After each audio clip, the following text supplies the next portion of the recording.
They'll be calling you a radical. First, before I read Megan Rice's epic, incredible speech, a few things to clear up. One, all you contemporary rats and trolls that say, why are you doing these videos? Why are you wasting my time? So much of this is about my fight for my life. Showing the playbook on how to survive cancers against all odds. AML, leukemia, so many are going to get it. So much of this is historical, factual documentation of the fact, as you sheeple don't see, but future generations are going to see. The post-ignorance generation, so much of this is to apologize to them that all us baby boomers did not participate in the militarized industrialized complex, poisoning the earth, destroying the economy, destroying everything. So much of this is historical, so much of this is you can't see, you're too dogmatic to see anything. And you rats and trolls, be careful who you fuck with. I want to read Megan's incredible. Before I read it, thank you to the Outlaw Project. Thank you to the Alliance for Peace Y12 at Oak Ridge in Tennessee. Thank you for Mothers of Peace down there at Diablo Canyon. Thank you, Wasserman. Them are some great articles you wrote. I got to tell you, I really loved your article you wrote about Obama's drone attack. This needs to be historically stated today. As Megan Rice being sent for prison for trying to save your life, she didn't break any law. She says it perfectly in her speech. It needs to be documented in history because nobody's documenting. You know, people like Wasserman are documenting history. You know, people like Jan Brooks are documenting. I have from day one. As I stood right here. It says, oh my God, leukemia, it's going to give you leukemia right here in Utah. Now we know I was being hammered. No wonder I got leukemia. So many of you are going to get it. And people say, Kevin, you need to rest. Let me tell you about rest with what I have in my body. Oh no, this wolf is chasing. I know the Cisco, I got pretty good results yesterday. The best I've had. I got a long ways to go. Long talks with my doctors, they know that it likes to rear right back up. So a lot of these people, they go home and they think they got it whipped and they have their wife, babysitting them and catering to them and vice versa. I've watched it. This fight doesn't work this way. This fight's artistic. This fight's intense. We had a long discussion at the hospital about my wolf spirit yesterday. Oh boy, and I got to tell you, this is extremely emotional. I'll try to get through it without breaking up. I was in the courtroom. The media that reported this historical time was local television and myself. It needs to be said right here, right now. As Carlsbad WIPP, the pilot program, the National Repository is leaking, as all this nuclear nightmares go on, nuclear fission. Oh, we opened the valve and just let it in. Accidentally, the valve's been open the whole time. As that was happening, and I think Barack Obama, Monsi, all these people are going to come to regret this so dramatically, what they did. They approved the loans for the nuclear plant, the first one in 30 years. So what does that mean? That means you and I are paying for our own demise and our death. Barack Obama is really going to look back in time. There's going to come a time. And there's one person that can save all of us. One single person. Pope Francis. I was at the 2-year symposium in my 2 years post-church in Eugene that Lonnie Clark and I organized last year when he picked the name, and I was so excited. I'll tell you why. Democrats and Republicans cannot overlook this guy. I got a hunch he's going to come out anti-nuclear at some point because he controls the brown vote in this country. And we've seen these neocon Kool-Aid fools who turn their back on the brown vote. Oh, are they going to pay? Barack Obama, Hillary, Westinghouse, Rodham, Barry Antoinette, let them eat yellow cake. Megan Jr. said he'll get involved when pigs fly. Yeah, maybe, but we got to keep trying. He's our only hope. If he comes out, the Democrats nor Republicans whoever freaking goes against him is done politically forever. Of course, they both need to be done politically forever because they're the same grotesque military industrialized complex. I'm going to read this. I'll try to get through it. This is powerful, this is moving, this is historic. Here is the prepared statement Megan Rice read to the court on Tuesday, February 18, 2014. Part 1. As I said, observing the facial expressions of participants presenting in the hearing of January 28, which I was in that courtroom sitting there on the 28th, I sense a clear sense of shared mental reaction during the arguments of the restitution evidentiary table submitted by the prosecution. I think we felt something of a master's compassionate concentration with the hypocrisy at this accusers. Luke 6:5-11, Mark 4:20-30. I was stunned that 8 months had lapsed with apparently no conversations out of the court between the opposition sides and the court in the case, and would have imagined that it had been resolved by negotiation during these delays and regulated to where it deserved to be disposed unworthy of evidence in any court of law. This very document, hold up Exhibit 1, is self-incrimination evidence for all of the world to see. It represents the microcosm, an enormous cloud of deception, exaggerated expeditions in time, energy, and cost under which Y12 has hidden these 70 years since its inception. It reveals but a sample of the extortion by unaccountability for the unaccountability, profiteering, and blatant miscalculation over Y12's entire evolution till today. Draconian extortion of the hard-earned labor of the people in this country over the last 70 years and perhaps before. It provides evidence why we are in deep trouble today.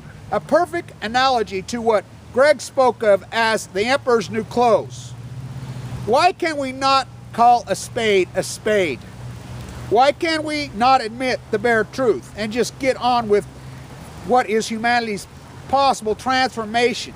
This humanity constructed, horrified monstrosity and eternity which has officially, unimpeded, involved into risk of perilous proportion to the very existence of this sacred planet and life as we have known it, for whose transformation we already long to give our lives. Who or what is capable of naming and being heard to name the emperor's new clothes? If not already named in countless ways and forms, when will we listen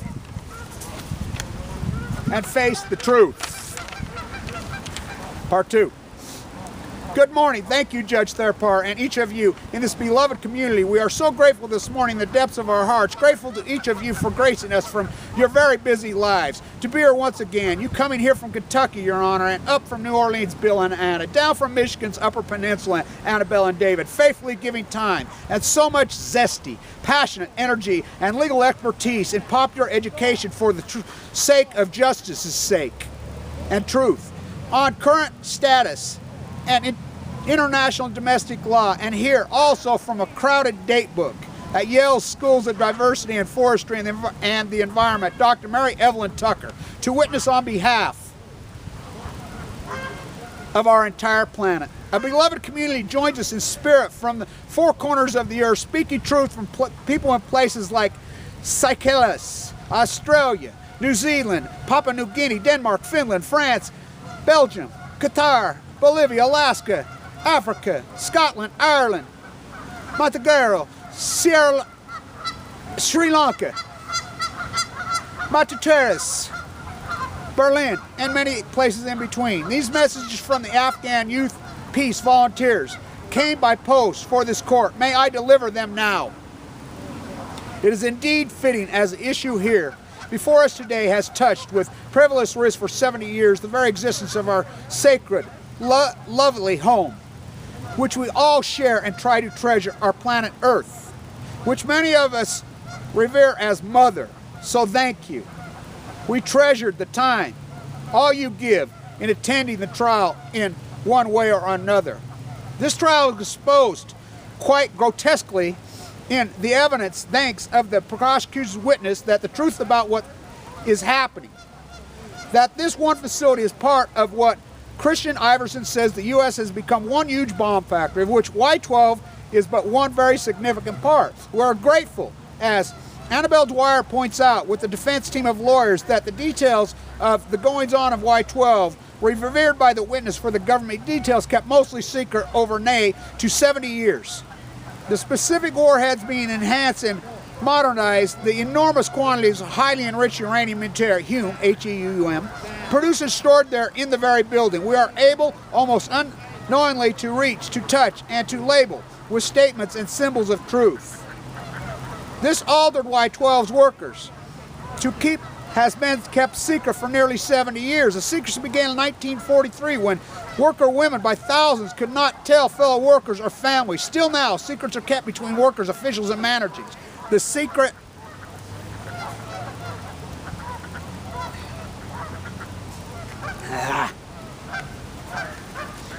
prevailed.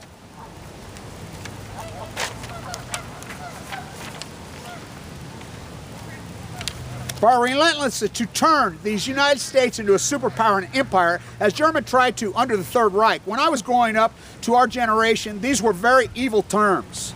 Has any empire or aspiring superpower not declined, not fallen apart from exceptionalism into decadence? So we had to come to the facility to call it to transformation. Thank you for revealing these secrets as evidence. Many who were here on January 28th had attended Plowshares trials around the country, Your Honor, from the most recent in Tacoma, Washington. The disarmed now Plowshare seniors also, I allege, age from 84 to 60. One Sacred Heart sister, Ann Montgomery of happy memory, two Jewish farmers, Bill Michelle and Steve Kelly, and two grandmothers, Susan Crane and Lynn Greenwald. In many of these earlier trials, even the words nuclear weapons has been called classified and denied to be alluded to, despite being components for weapons of mass destruction, contrary to the non-proliferation and other treaties and laws to which the United States is legally bound, and for which crimes we citizens bear shared responsibility by law to expose the opposition as crimes, when we know they are being committed. And still we have more room and reasons for gratitude, Your Honor, because recent laws by the U.S. Congress give you distress. You felt that you had to keep these jury-convicted consequences bound peacemakers as violent sabotagers, felons accused of serious damage in the national defense in the United States detention while awaiting sentencing, detention in a private contracted for profit rendition warehouse, which punishes and tortures sentencing people partly because of the enormous overcrowding courts and prisons in this country. These facilities are not efficient, overseen, nor accountable because of their experience of the illegal equipped conditions and inadequate training personnel in these for-profit warehouses. We know now how the United States and non-citizens are treated for nonviolent crimes of conspiracy and other medical drug laws as they exist, crimes endangered by the failed socioeconomic status which prevails today in the national security state. The direct fallout from gross misspending into maintenance of nuclear industrial complex of $10 trillion over these past 70 years. An economic system devoid of any outcome other than death, poverty for the masses in a debt-ridden country with obscene wealth for the less than 1% of the people, individuals wealthier than the GNP of entire countries. And I would ask for more profiteering. We thank you, Judge Tharpar, for giving us the time to become inspired by truly great human beings, so patiently enduring flagrantly inhuman conditions.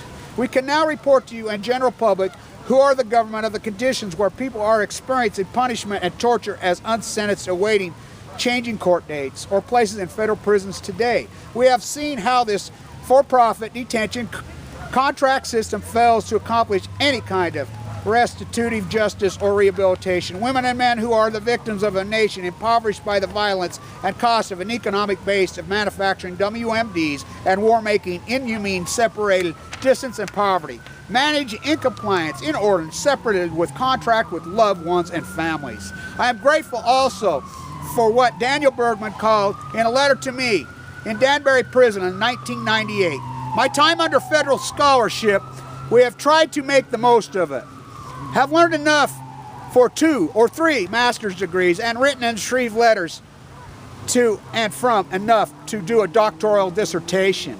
We are active by the people who suffer under disempowering conditions of detention.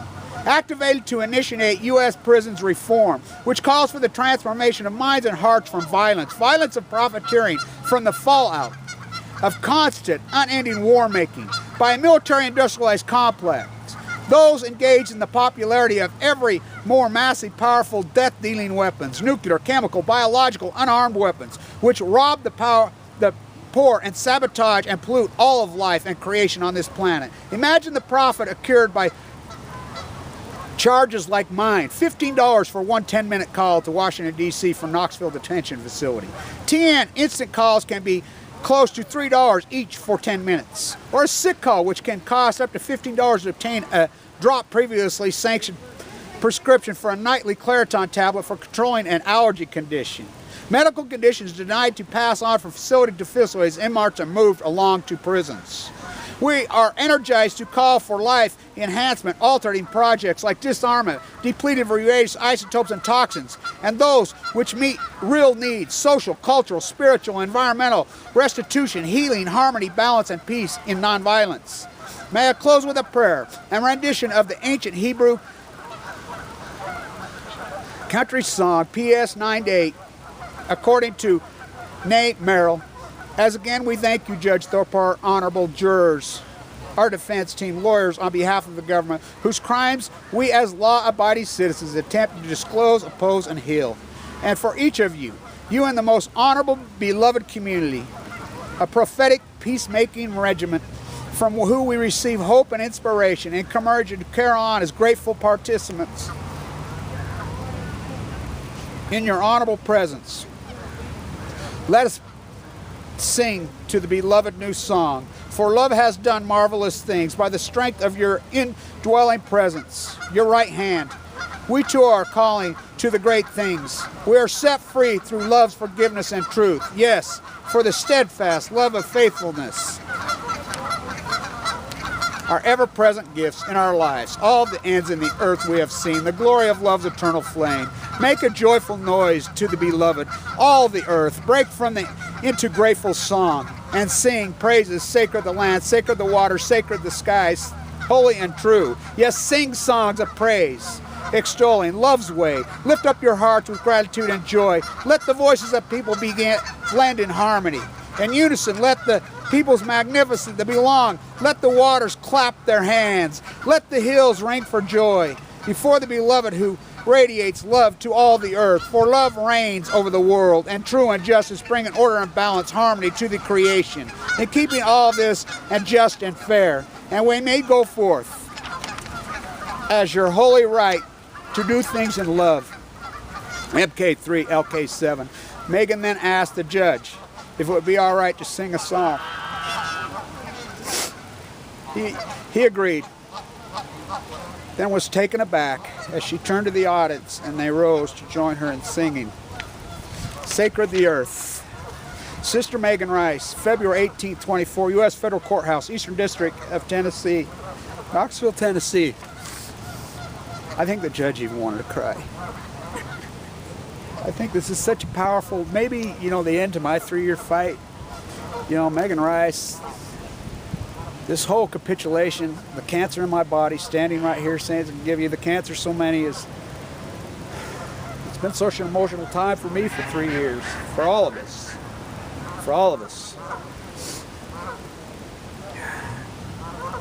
All I can say is how powerful is she and how iconic in time and history and space and what we have done. My path, her path, so many of our paths. We've done the right thing. The trolls and the rats and the people that can come to us and whatever, it doesn't matter. It doesn't matter. We've done the right thing. I know in my soul and I know in my heart we've done the right thing. It's been so emotional. I've kept my composure through this thing. I was given 2 months to live. Fighting back the tears every day, fighting back the wolf every day. My activism, it had to be. Megan had to do what she did. Greg and Michael had to do what they did. I've had to do what I did. It just had to happen. Time and history and space will sort it out. Let our spirits and let our souls be free. My spirit and soul is so free right now. You don't even know it. It's free. People like Megan Rice has set me free. Maybe cancer set me free. I don't know. But I'll stay and I'll fight.